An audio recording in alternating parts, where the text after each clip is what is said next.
Hello and welcome back to another topic analysis.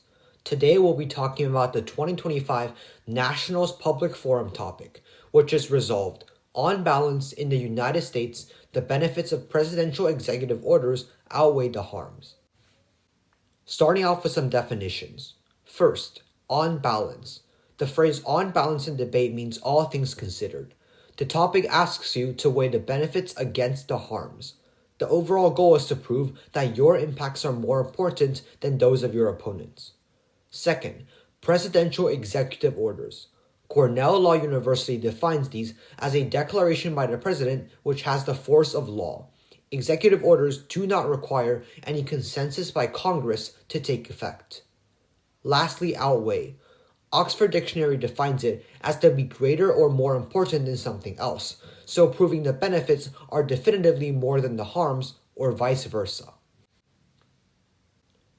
Now let's move on to the affirmation ground on this topic. Over the years, executive orders have been passed by presidents to do a lot of different things, so there should be good empirical evidence for both sides in this debate. And the first affirmative argument to cover is efficiency. Very often, there are bipartisan divides in the government, which makes it take a lot of debate and time to actually ratify a bill, especially when the presidency and the majority in Congress are controlled by opposing political parties. Executive orders can boost the efficiency of the government and overall help more reforms or agendas get passed.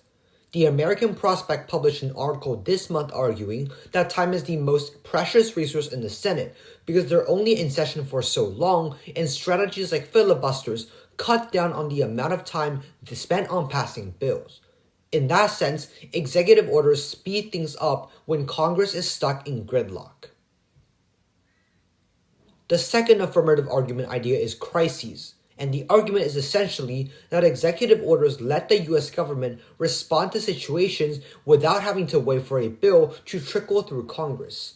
This argument has a similar premise to the previous one, because presidential orders let the president respond to time-sensitive crises where hours or days matter, especially in national security or humanitarian crises, and Congress is simply too slow to act. An example of this would be when travel restrictions were implemented during COVID in 2020 to stop the spread of the virus. The benefit is that executive orders can address these issues in a timely manner and prevent the situation from escalating. Now let's move on to some negation arguments on this resolution. The first negation argument to note is the overreach of executive power. The main idea here is that the US government was made with specific checks and balances in mind that lets each branch control parts of the laws, but executive orders let the president bypass the system, giving the president too much power. An example of this would be Trump's executive orders this year that have given him greater control over how federal agencies function and let him have more influence over their actions. The impact of this sort of overreach would be less power to the people, where the president is doing things more unilaterally as well as opening more chances for miscalculation to occur. The second negation argument idea is the acceleration of climate change. Now, there are a lot of specific harms that have resulted from executive orders, but climate change is definitely one of the most important. Specifically, the presidential executive orders from Trump have reversed a lot of the climate regulations from his predecessors. These orders have done things like pulling the US out of the Paris Climate Agreement, opening up over 100 million acres of forest for logging, and directing the Attorney General to prosecute state regulations that prevent energy development, things like drilling oil or gas.